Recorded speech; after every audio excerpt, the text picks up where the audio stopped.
Hi, welcome to Dust History. What does it take for an execution to be remembered 7 centuries later as one of the most brutal in English history?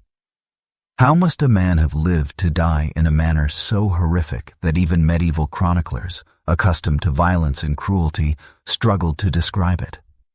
The answer lies in the story of Hugh Despenser the Younger, a man whose name became synonymous with greed, corruption, and abuse of power in 14th century England. His execution in 1326 wasn't merely a death, it was a meticulously crafted spectacle of vengeance that would shock even the most hardened observers of medieval justice. To understand why Despenser's fate was so exceptionally cruel, we must first journey back to England in the early 1300s. The kingdom was under the rule of King Edward II, a monarch whose reign would become infamous for political instability, military failures, and controversial relationships. Into this turbulent environment stepped Hugh Despenser the Younger, son of a nobleman who had served Edward I. Ambitious, intelligent, and utterly ruthless, Despenser would rise from relative obscurity to become the most hated man in England. The relationship between Despenser and King Edward II went far beyond that of a mere subject and his king. Some historians describe it as an unhealthy obsession, others as a manipulative dominance of a weak-willed monarch. What's certain is that Despenser exploited his position to an extraordinary degree, accumulating vast estates, wealth, and influence that rivaled the king himself. He wasn't content with being merely powerful. He sought to reshape the entire political landscape of England to serve his interests. As Despenser's power grew, so did the list of his enemies. He alienated the Queen Isabella of France, who would eventually become his most formidable adversary. He provoked the barons by seizing their lands and encroaching on their traditional rights. He angered the common people with his heavy-handed administration and punitive taxes. Even members of the church found themselves targets of his greed. By 1326, Despenser had made enemies in every corner of English society, from the highest nobles to the lowest peasants. The stage was set for a dramatic downfall. When Queen Isabella, betrayed and exiled, returned to England with an army and her lover Roger Mortimer, Despenser's fate was sealed. What followed was not just a political revolution, but a personal vendetta played out in the most public and brutal manner imaginable. The execution that awaited Hugh Despenser would be carefully designed to match the magnitude of his crimes, or at least the magnitude of his enemies' hatred. We'll trace Despenser's unprecedented rise to power, examine the web of treachery and corruption he wove, witness the dramatic events that led to his capture, and finally confront the horrifying details of an execution that has echoed through the centuries as a testament to the extremes of medieval retribution. This is more than just a story of one man's gruesome death. It's a window into the brutal realities of power, politics, and vengeance in medieval England. To grasp the sheer scale of the hatred that culminated in Hugh Despenser's monstrous execution, we must dissect the mechanics of his ascent. He wasn't merely powerful. He was a spider at the center of a web, woven from royal favor, naked ambition, and ruthless exploitation. His rise began in earnest around 1318, several years after the brutal execution of Edward II's previous favorite, Piers Gaveston. Despenser, initially just another ambitious courtier, saw the vacuum left by Gaveston's death not as a warning, but as an opportunity. He understood Edward II's weaknesses, his emotional volatility, his susceptibility to flattery, his desperate need for unwavering loyalty, and exploited them with chilling precision. Despenser's relationship with the king transcended the typical bonds of lordship and subject. Chroniclers, though often biased, paint a picture of an unnervingly close, almost symbiotic connection. Edward showered Despenser with titles, lands, and privileges that made even the highest nobles gasp. He became the king's chamberlain, granting him unprecedented access to Edward's person, his thoughts, and, crucially, the royal purse strings. This wasn't just influence, it was control. Despenser became the gatekeeper, the filter through which all information and requests passed. He could make or break careers, grant or deny royal favor, all while whispering directly into the king's ear. But titles and proximity were merely the tools. Despenser's true genius, and the source of his immense wealth and power, lay in land acquisition. He didn't just accept royal grants.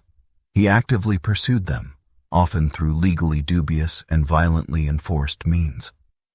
His primary targets were the lands of widows, heirs in their minority, and, most provocatively, the estates of neighboring barons, particularly in the volatile marches of Wales. Here, Despenser the Elder held significas, icant power, and the younger Hugh leveraged this ruthlessly. He used his position to manipulate courts, intimidate juries, and fabricate debts or claims. Landlords who resisted found themselves accused of treason or faced sudden, overwhelming military pressure from Despenser's private forces, often acting under the flimsy pretext of royal authority. The Welsh marches became his personal fiefdom. He systematically dismantled the holdings of the marcher lords, men like Roger Mortimer of Wigmore, whose own brutal imprisonment and escape would later fuel the flames of rebellion, Audley, and Damery. He seized castles, absorbed revenues, and displaced traditional lords, replacing them with his own loyal, often low-born followers. This wasn't just enrichment, it was a calculated dismantling of the established regional power structure, replacing it with one utterly dependent on him. He became, in effect, a king within a kingdom, answerable only to Edward II, who seemed either unable or unwilling to restrain him. This land grab had devastating consequences. It wasn't just the nobles who suffered. Despenser's administration of his vast estates was notoriously harsh. He imposed heavy fines, arbitrary taxes, and rents, squeezing every possible penny from the tenants and peasants who worked the land. His agents were feared and loathed. Local courts were suborned to serve his interests. The traditional rights and protections that offered some stability to medieval life were eroded under Despenser's greed. Resentment festered not just in the halls of baronial castles, but in the villages and manors across his domains. His influence permeated the highest levels of government. He manipulated Parliament, packed with his supporters to grant him extraordinary powers and validate his land seizures. He controlled key bishoprics and church offices, ensuring ecclesiastical support, or, at least, silence. He even meddled in royal marriages and alliances, always positioning himself or his family to benefit. His network of spies and informants reached into every corner of the realm, creating an atmosphere of fear and suspicion. No one felt safe from his reach or his wrath. By the mid-1320s, Hugh Despenser the Younger was arguably the most powerful man in England, second only to the king himself. His wealth was staggering, his influence absolute, his arrogance boundless. He had successfully centralized immense power in his own hands, bypassing traditional feudal structures and royal councils. Yet, this very success sowed the seeds of his destruction. He had made enemies of the most powerful families in England, the Mortimers, the Damerys, the Audleys, the Beaumonts. He had alienated the Queen Isabella by undermining her authority and seizing her lands. He had enraged the common people with his oppressive rule. He had even provoked the church. His power was built on sand, a foundation of fear and resentment held together solely by Edward II's faltering support. The storm was gathering, and when it broke, it would seek a vengeance proportional to the suffering he had inflicted. Despenser's greatest mistake was believing his position was unassailable, that the king's favor was an eternal shield. He was about to discover, in the most horrific way imaginable, just how fragile that shield truly was. The storm that had been gathering for years finally broke in 1326, and its name was Isabella, Queen of England, wife of Edward II, and now, the kingdom's most formidable rebel. Her journey from disgraced consort to invader is a story of betrayal, resilience, and a thirst for vengeance that would ultimately consume Hugh Despenser. The breaking point came when Edward, under Despenser's influence, not only seized Isabella's lands and incomes, but also sent their young son, the heir to the throne, to pay homage to the French king, effectively handing the boy over as a hostage. It was a move of breathtaking stupidity and cruelty, orchestrated by Despenser to neutralize the Queen. Instead, it ignited a firestorm. Exiled in France, Isabella found an unlikely but potent ally in Roger Mortimer. Remember Mortimer? The powerful Marcher lord whose lands Despenser had systematically plundered, who had been imprisoned in the Tower by Edward and Despenser, only to make a daring escape? Mortimer's hatred for Despenser was personal, visceral, and absolute. He and Isabella formed a pact as dangerous as it was passionate, a rebellion fueled by shared ambition, mutual attraction, and a burning desire to destroy the man who had wronged them both. With the support of her brother, King Charles IV of France, Isabella and Mortimer began assembling an invasion force.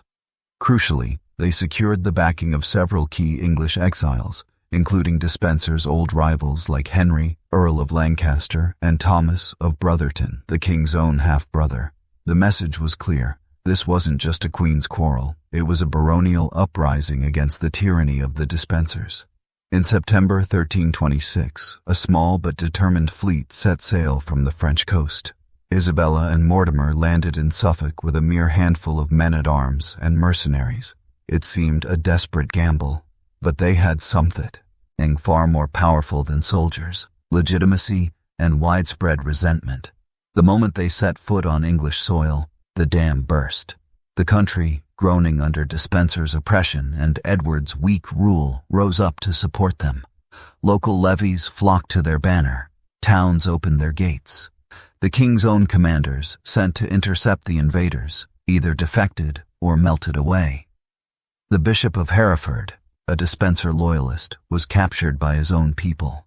It was a bloodless revolution in motion, a tidal wave of popular and baronial opposition that Edward and Despenser were utterly unprepared for. Panic seized the court in London. Edward and Despenser, realizing the gravity of the situation, fled west. Their goal was Wales, Despenser's power base, where they hoped to rally support and perhaps escape to Ireland. It was a desperate, chaotic flight.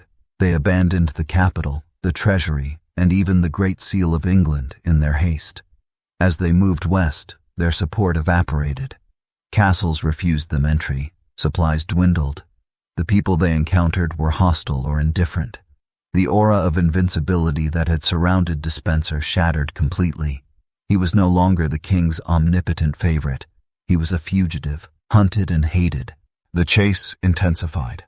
Isabella and Mortimer's forces, growing stronger by the day, pursued relentlessly.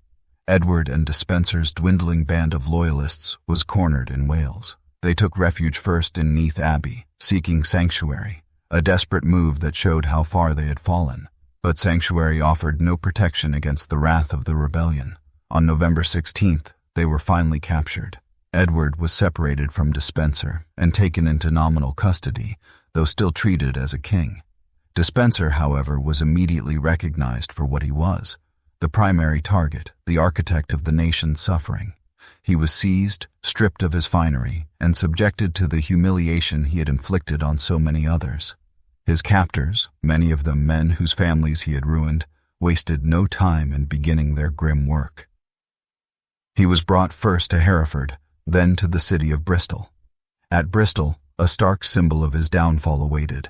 Edmund FitzAlan, the Earl of Arundel, one of the Lords Ordainers who had opposed Despenser years earlier, and who had been executed on Despenser's orders in 1326, was posthumously declared a martyr. Despenser was forced to watch as Arundel's severed head, preserved in salt, was placed on a spike on Bristol Bridge, a chilling preview of his own fate. From Bristol, he was dragged on horseback, facing backwards, bound tightly, to the town of Hereford. Here, the preliminary rituals of his doom began. He was brought before Queen Isabella and Roger Mortimer. No formal trial was deemed necessary for a man so universally condemned. Instead, he was subjected to a brutal interrogation and a mock judgment. His crimes were read out: treason, theft, murder, the oppression of the realm, the dishonoring of the Queen. He was declared a traitor and sentenced to death. But this was no ordinary death sentence. It was a carefully orchestrated script of retribution, designed to mirror the suffering he had caused and to serve as a terrifying warning to any who might follow in his footsteps. The stage was set. The location chosen was the market square at Hereford. The instruments of his torture were being prepared. Hugh Despenser the Younger, who had once towered over England, was about to face an end so horrific it would redefine the meaning of cruelty in the medieval world. The crowd gathered, hungry for vengeance. The executioners sharpened their knives. The real horror was about to begin. The air in Hereford's market square on November 24th, 1326, was thick with a potent mixture of dread, anticipation, and raw, bloodthirsty fury. Hugh Despenser the Younger, once the second most powerful man in England, stood stripped of his finery, reduced to a trembling, terrified prisoner. His execution was not merely a judicial act, it was a meticulously choreographed spectacle of vengeance, designed to purge the realm of his corruption and serve as an unforgettable warning. What unfolded that day would sear itself into the chronicles of history as a benchmark of medieval brutality, a punishment so extreme it seemed designed to obliterate not just the man, but his very memory. The stage was set. Despenser was bound and forced onto a high scaffold, erected specifically for the occasion, ensuring maximum visibility for the vast, seething crowd below. This wasn't a private affair, it was public theater, the culmination of years of pent-up rage. Before the physical torment began, a final, symbolic humiliation was enacted. He was forced to wear a surcoat, a tabard-like garment, painted with his own coat of arms. But this was no mark of honor. Chroniclers report it was emblazoned with his arms reversed, a powerful heraldic symbol of disgrace and treachery. He was also crowned with a garland of nettles, a plant associated with sting, humiliation, and worthlessness. This ritualistic stripping of his identity, his status, and his perceived nobility was the first step in his annihilation. He was no longer Lord Despenser. He was a traitor, an outcast, fit only for the most degrading death imaginable. Then the true horror commenced. The executioners, likely seasoned professionals chosen for their skill in inflicting maximum suffering, began their grim work. The first act was drawing, the traditional punishment for traitors. Despenser was not merely hanged, he was subjected to a far more agonizing process. He was tied to a sturdy hurdle, a wooden panel, and dragged by horses through the muddy, chaotic streets of Hereford. This wasn't a short journey. He was hauled from the scaffold, through the marketplace, possibly past the very houses he had confiscated or the people he had oppressed, his body scraping and bouncing over the rough ground. The purpose was twofold: to inflict excruciating pain and to publicly display his utter degradation, a broken man being treated like refuse before the very populace he had terrorized. Returned to the scaffold, barely conscious and grievously wounded, the next phase began. He was hanged. But this was no swift drop and broken neck. He was hoisted slowly by the neck, left to strangle and gasp for air as the crowd watched. Just as unconsciousness threatened to claim him, offering a merciful release, he was cut down. The agony of near asphyxiation was prolonged, a deliberate torture designed to maximize terror and suffering. He was revived, forced to confront the next, even more horrific stage of his punishment. What followed next is the element that truly elevates Despenser's execution into the realm of the beyond inhuman and has shocked readers for centuries. While still alive, still conscious, he was subjected to the most intimate and brutal mutilations imaginable. His genitals were cut off and burned before his eyes. This act was steeped in layers of meaning. It was a direct, savage punishment for the perceived unnatural relationship he held with King Edward II, a relationship that was central to his power and a source of immense scandal and resentment. It was also a symbolic castration, destroying his manhood, his lineage, and his perceived sexual dominance. The burning before his face added a layer of psychological torture, forcing him to witness the destruction of his own virility. The horror did not cease. Still alive, his entrails were slowly drawn out, literally pulled from his body, and, according to most accounts, also burned upon a fire. This was the core of the traitor's punishment. drawing and quartering, but performed with a horrifying slowness and deliberation while the victim remained conscious. Each cut, each pull of the viscera, was an act of excruciating pain designed to prolong the agony as long as possible. The burning of the intestines symbolized the purging of his corrupt inner self, the source of his greed and treachery, consumed by fire as a cleansing ritual for the realm. Only after this prolonged and unimaginable torture was Despenser finally granted the release of death. He was beheaded. The swift stroke of the axe or sword was almost an act of mercy compared to what had preceded it, severing his head from his broken, mutilated body. But the spectacle was not yet complete. His body was then subjected to the final indignity of quartering. It was hacked into 4 pieces, the head, the torso divided. These parts were not disposed of quietly. They were dispatched to prominent cities across England as a stark warning. His head was sent to London to be displayed on London Bridge, the ultimate symbol of traitorous defeat. The quarters were sent to York, Bristol, Dover, and Newcastle, key strategic and symbolic centers, to be publicly exhibited, ensuring that the message of Despenser's fate reached every corner of the kingdom he had sought to dominate. The execution of Hugh Despenser was over. It had been a masterclass in medieval state terror, a brutal ballet of vengeance designed to match the magnitude of his perceived crimes. Every element, the symbolic humiliation, the prolonged physical torture, the sexual mutilation, the public dismemberment, and the display of the remains, was carefully calibrated to inflict maximum suffering and deliver maximum political impact. It was a death that transcended mere punishment. It was a ritualistic destruction, an erasure performed in the most visceral way imaginable. The crowd in Hereford dispersed, satiated, but perhaps also stunned by the sheer scale of the violence they had witnessed. The message was clear. This was the price of treason, the price of greed, the price of defying the Queen and the realm. But the story doesn't end with Despenser's gruesome death.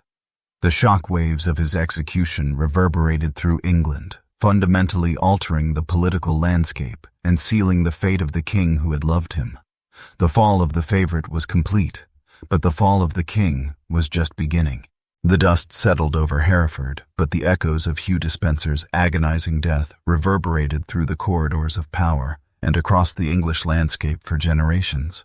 His execution wasn't merely an end. It was a violent, bloody reset button for a kingdom teetering on the brink of collapse. The immediate aftermath saw the swift and inevitable conclusion to the drama that had consumed England, the fall of the king who had enabled Despenser's tyranny. Edward II, captured while desperately trying to escape, was now a prisoner in his own realm. The man who had showered Despenser with power, who had defended him against his barons and his own queen, was utterly broken. Isabella and Mortimer, now the undisputed masters of England, moved with ruthless efficiency. Edward II was forced to abdicate in January 1327, in a ceremony steeped in humiliation and coercion. His son, the 14-year-old Edward III, was crowned king, with Isabella and Mortimer ruling as regents. The deposed king was imprisoned, moved from fortress to fortress to prevent rescue. His fate remains one of history's most enduring mysteries, but it is almost certain he was murdered later that year at Berkeley Castle, likely in a manner designed to leave no visible marks, a stark contrast to the public spectacle visited upon Despenser. The message was clear. The reign of Edward II and the era of Despenser dominance were over, erased with extreme prejudice. But what did Despenser's horrific death truly signify? Beyond the immediate political purge, it served as a terrifying, visceral object lesson in the consequences of overreach and the dangers of unchecked royal favor. For centuries, the relationship between a king and his favorite had been a source of tension and resentment. Piers Gaveston's execution in 1312 was brutal, but Despenser's was something else entirely. It was a deliberate escalation, a stouse, meant that the baronage and the people would no longer tolerate a subject, however favored, who effectively usurped the king's authority and plundered the realm. The sheer, calculated cruelty of the execution, the symbolic humiliation, the prolonged torture, the sexual mutilation, the public dismemberment, was designed to ensure that no one would ever dare to emulate Despenser's ambition again. It was the ultimate deterrent, a warning carved in flesh and displayed across the kingdom. The execution also exposed the raw, brutal mechanics of medieval justice and power. It demonstrated that when the established order, the delicate balance between the crown, the barons, the church, and the commons, was perceived as being shattered by one man's greed, the response could be disproportionately savage. Despenser wasn't just punished, he was obliterated, his body destroyed and scattered, his memory tarnished forever. This level of retribution speaks to the depth of the fear and loathing he inspired. He wasn't just a corrupt official, he was seen as a cancer on the body politic, and his execution was the excruciatingly painful surgery required to remove him.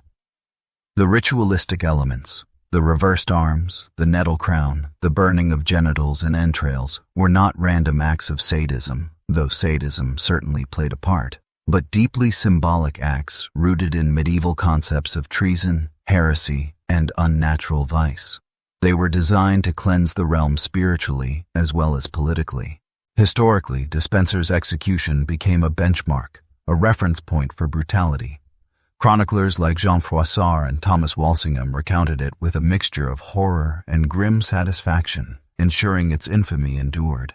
It served as a cautionary tale for subsequent royal favorites, reminding them that their position was inherently precarious, dependent entirely on the king's survival and the tolerance of the powerful magnates.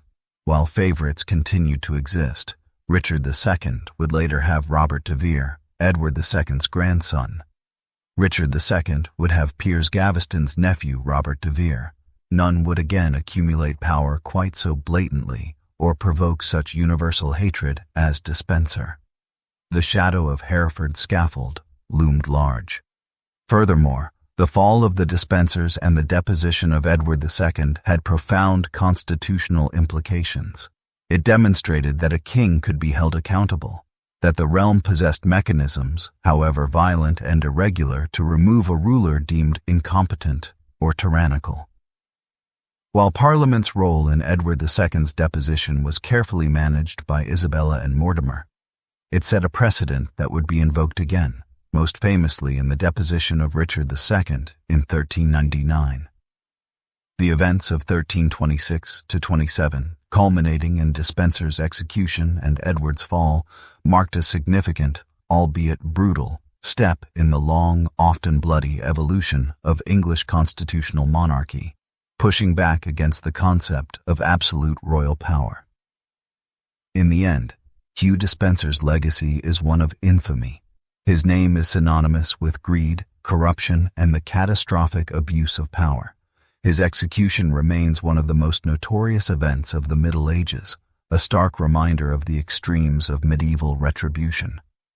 What they did to him was, indeed, beyond inhuman, a calculated, symbolic, and horrifyingly public destruction of a man who had dared to place himself above the law and above the nobility. It was a spectacle born of collective rage and fear, designed to purge a poison from the body politic and ensure that no one would ever forget the price of such ambition. The story of Hugh Despenser is more than a gruesome anecdote. It's a chilling window into the brutal realities of power, vengeance, and justice in a world where the lines between them were often drawn in blood. His rise was meteoric, his fall was catastrophic, and his death became a dark legend, forever etched into the annals of England's turbulent history. Thank you for watching. Please subscribe and comments where are you watching from.